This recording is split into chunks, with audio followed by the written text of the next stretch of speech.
Welcome back to another episode where we continue to explore the Moog Model 15 iPad app. In this episode, let's explore one of the simpler modules, the oscillators. Alright, let's get started. So we'll make our MIDI keyboard small, on-screen MIDI keyboard.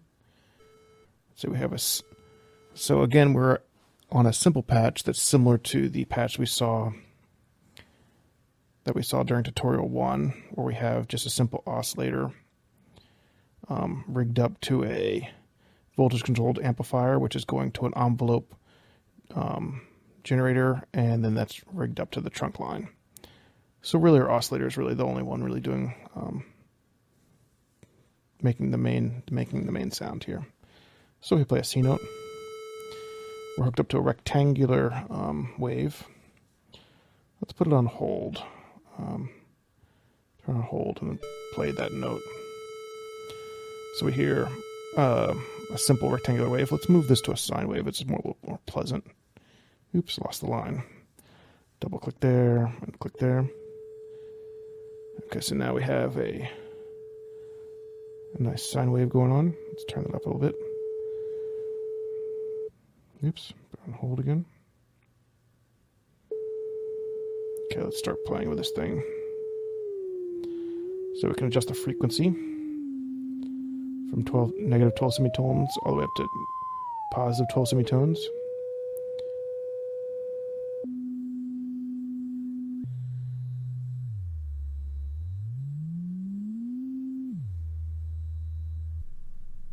Okay, I can hear that one. It's like a really deep rumble, maybe. So it looks like positive 12. Oops, wrong button. Positive 12 is the same as negative 12 and the next one down.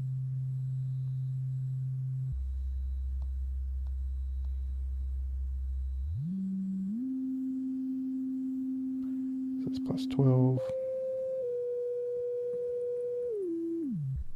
Oops.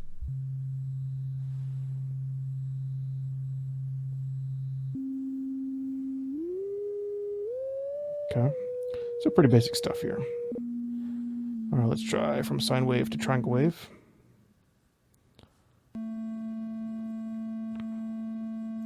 Looks like this is how we change color of our patch to sawtooth wave. Kind of unpleasant. And that seems like all we can do with, in terms of wave. We have the sync, AC modulate, DC modulate. Weak and strong. Sync. So we also have a secondary oscillator that we can play with too.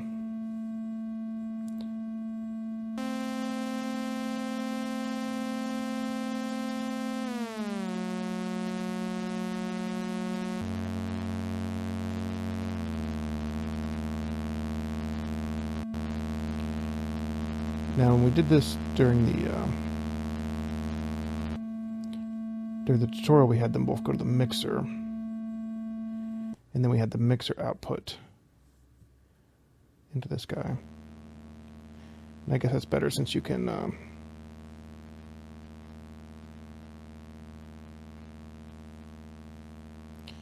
adjust their gain.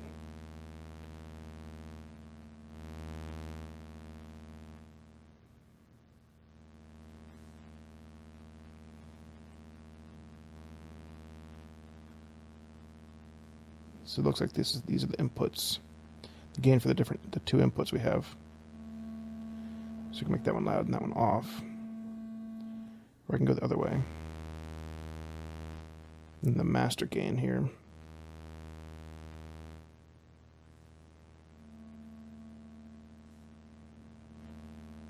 Okay.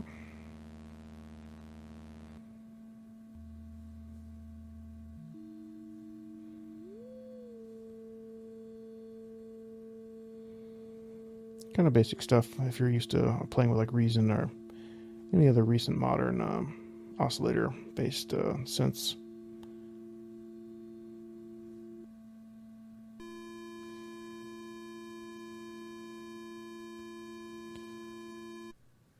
Okay. All right, so then we also have another modulator called the oscillator driver over here, which I haven't really played with. Let's see how that works. Control inputs.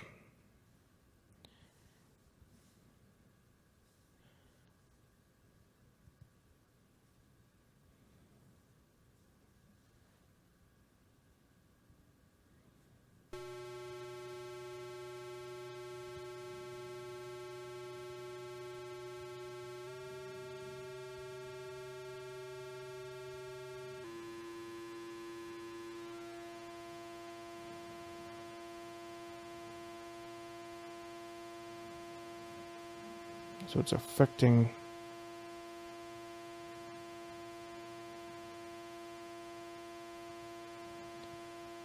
how do we remove this cable?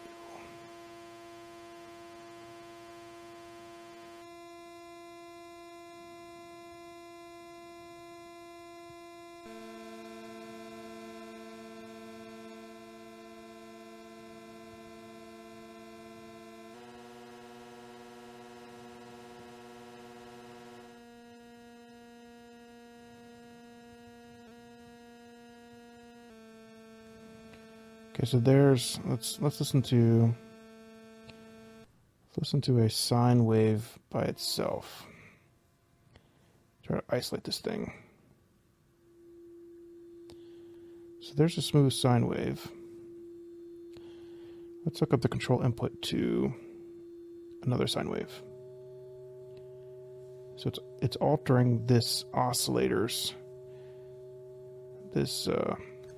this oscillator. It's altering this sound. Let's listen to how it works.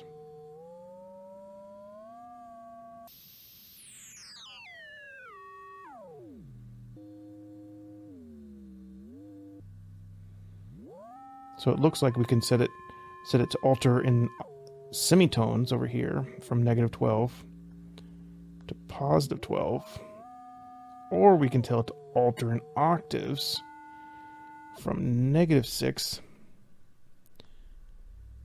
all the way up to +6. And it looks like we're trying to control the frequency here with a sine wave. Let's control it with a rectangular sawtooth.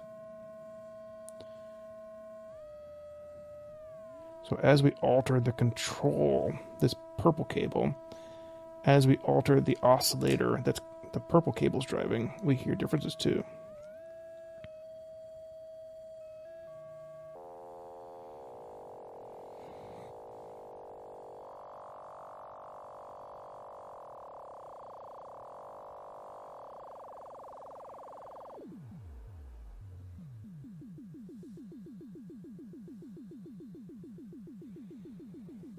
Let's also rig up the width and see what that does.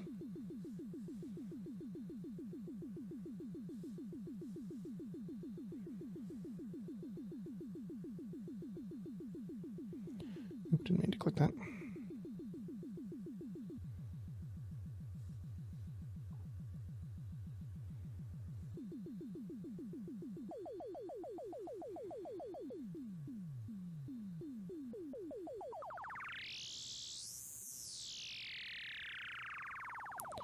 So here we're reducing the frequency.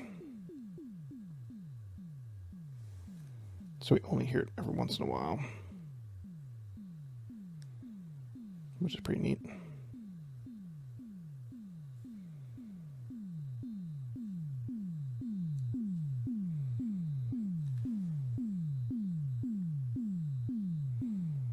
I don't hear the width of the rectangular wave. I don't hear this yellow cable making an effect yet.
So that's a rectangular wave. There's a sawtooth. There's triangular. And there's sine. This is all controlling the frequency right here. This center oscillator is controlling the frequency.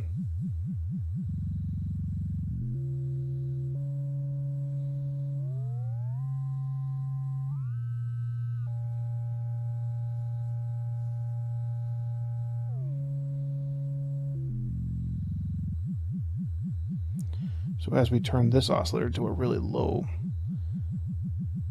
we can make it almost like a heartbeat, or I haven't heard this one take an effect yet.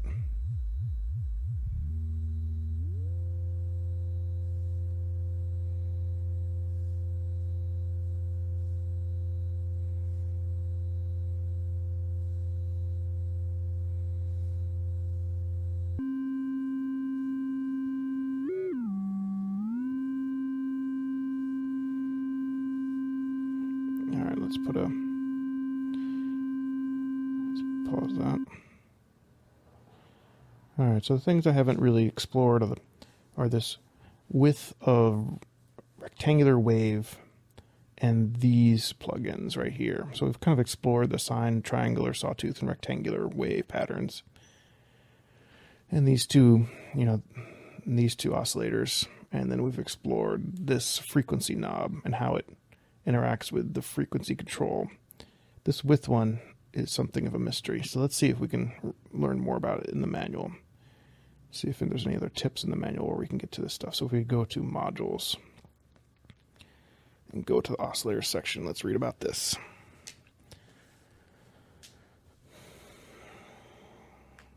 Oscillators are the primary sound source of the Model 15. The octave, range, semitone, and tuning controls will determine the frequency of the oscillator, while the waveform is responsible for the overall harmonic content of the oscillator output. Oscillators can be used as modulation sources, especially for other oscillators. Changing the pulse width duty cycle of the rectangular wave from narrow to wide can drastically change its harmonic content. Control inputs allow the pulse width to be modulated by a control signal, creating pulse width modulation effects.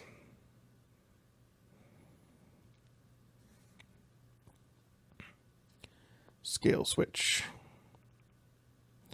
Goes from +6 octaves. So we're talking about the 921 oscillator. Let's close this real quick. So 921. So there's two 921Bs and one 921A.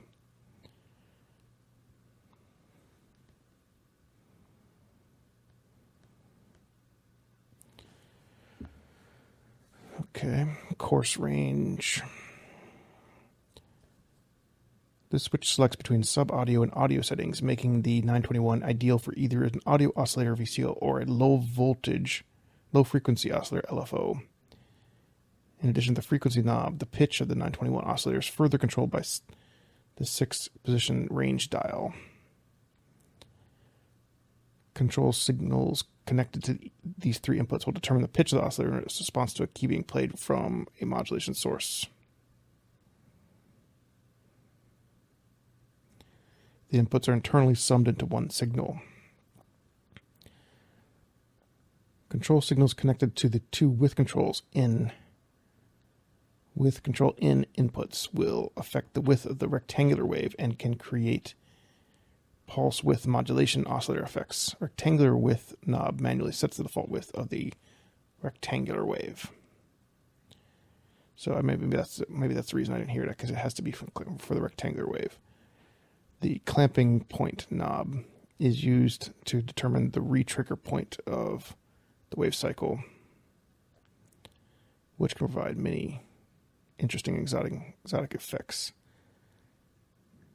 Clamping point knob. Auxiliary out section. Features a 6-position aux out waveform selection dial with a dedicated aux out level knob, making it easy for the 921 as a modulation source. Although the two aux outputs look identical, they're not. The waveform is the plus of the normal jack, while the negative is the inverted of the negative, inverted by 180 degrees. Has dedicated sine, triangular, sawtooth, and rectangular output jacks, with all of the waves being available simultaneously. The 921A has no output jack, instead is internally connected to the two 921B oscillators, providing master, tune, and pulse width control. Yep, so that knob switches between semitone and octave like we saw. Frequency knob. This knob controls the master frequency control for both 921B oscillators. Its range is determined by the semitone octave switch. This knob functions as a master pulse width control for both. Okay.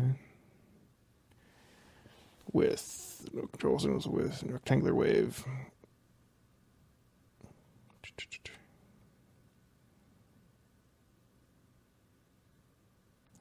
Each of the 921 feature four individual outputs, one for each waveform. Let's read about this sync weak strong switch. Because pitch stability is not an issue in the Model 15 app, 2 new sync algorithms have been added. Sync weak is inspired by the original phase locked loop behavior. Every difference in phase from sync in jack will cause the oscillator to try to gradually match up to its own phase, thus preserving its own original waveform. Sync strong implements a traditional hard sync such that the oscillator waveforms are reset at each zero crossing of the input sync signal. The result is a complex hard edge sound with a shifting harmonic content. In order for this weak strong signal sync to have an effect, you'll need to patch in any waveshift output from one 921B oscillator to the sync in jack of the other 921B.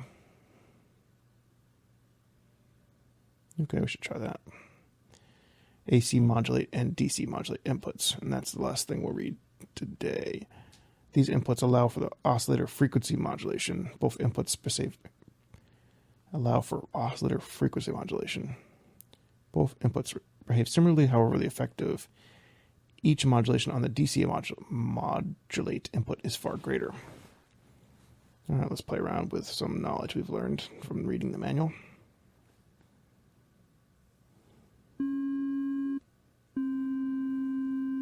All right, let's instead of doing a sine wave, let's do a rectangular wave.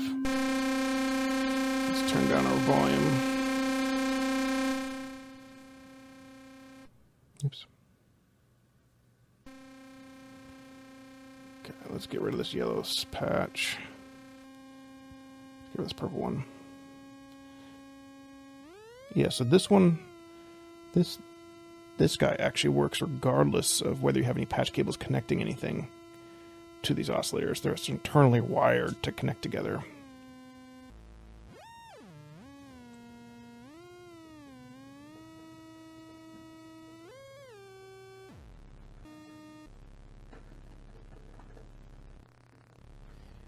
And now that we're wired to the rectangular wave, we can actually hear this guy take effect. So let's take a listen to that.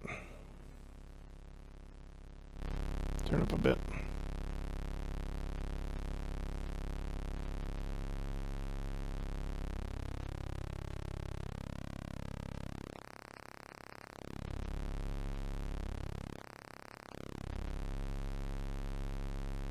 Still pretty loud. It's pretty annoying when you're playing with these really basic sounds. Oops.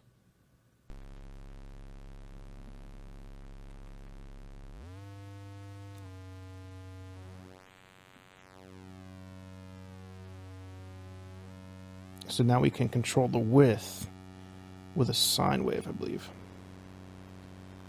So here we go. Now we can...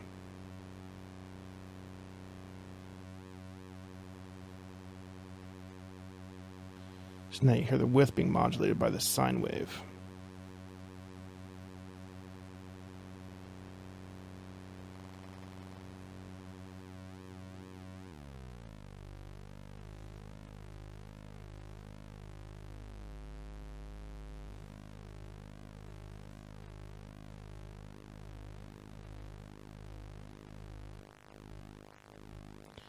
So now it's modulated by a sine wave and a rectangular wave, and they're being summed together right here internally.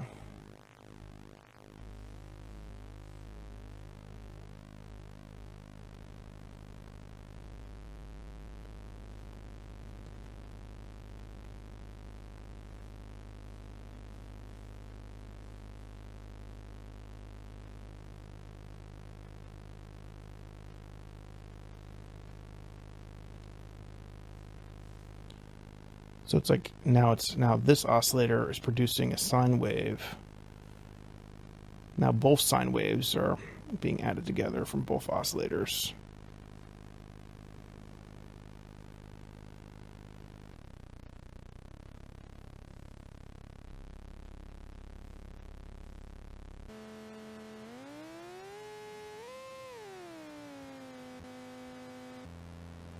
Okay, I think that's enough playing with the width control.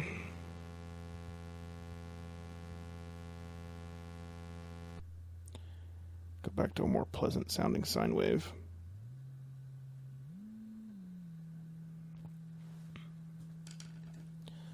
So I think you should be able to attach the sync in.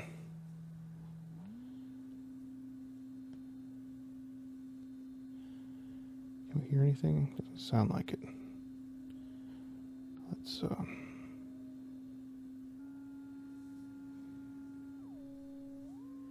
we can hear something there. Let's make that a little bit louder.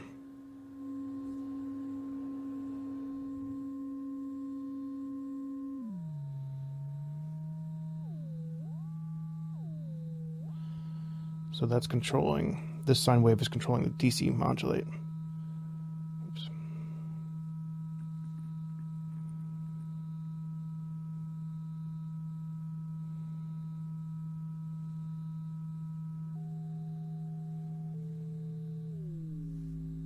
Switch it to AC modulate.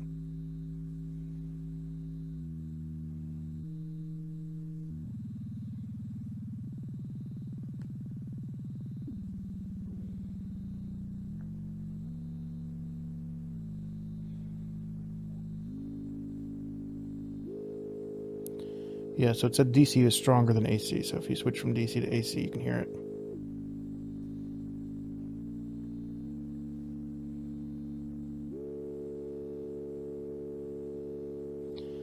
It's not clear what syncing would do.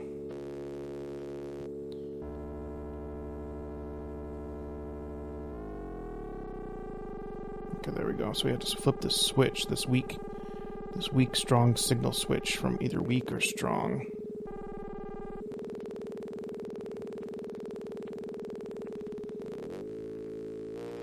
Oops.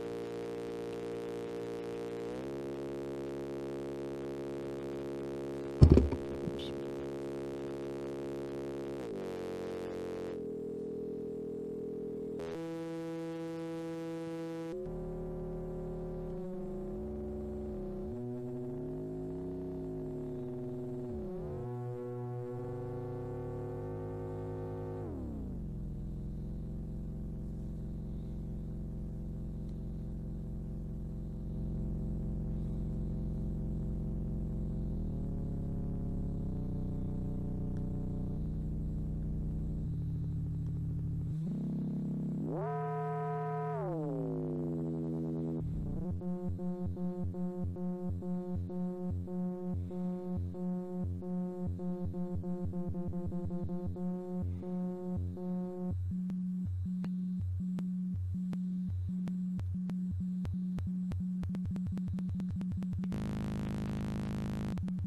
You can kind of hear how the sync.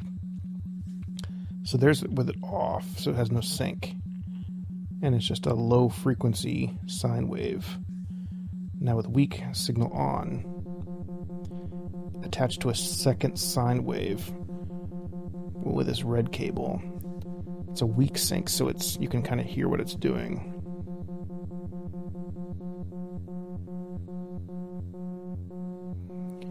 And if we switch that to a strong sync, you can hear it kind of clip over.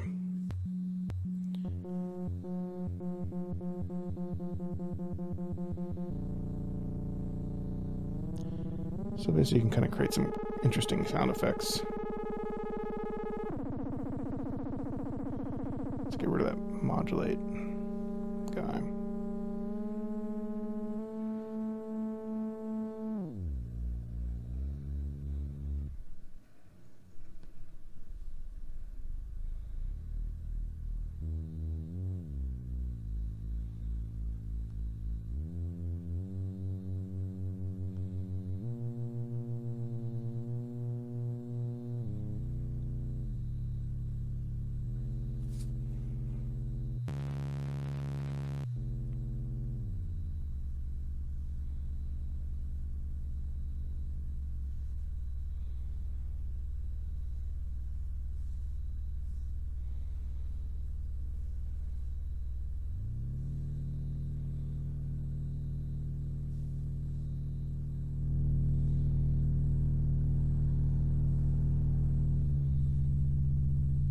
So now I'm using a rectangular wave to oscillate the sync in.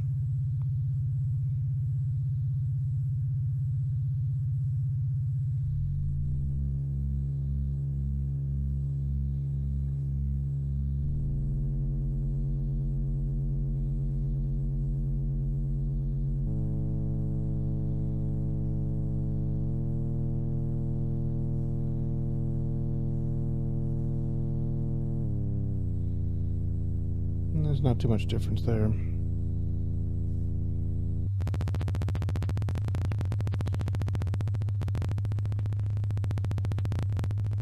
Yeah, you can hear this clipping.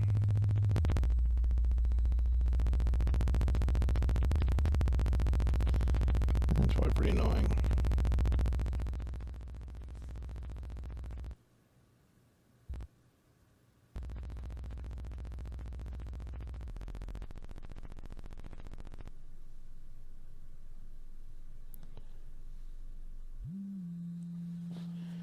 Anyway, I think that's a pretty good look at all the things you can do in the oscillator module section. Alright, I think that's a good stopping point for the episode. See you next time where we explore more modules.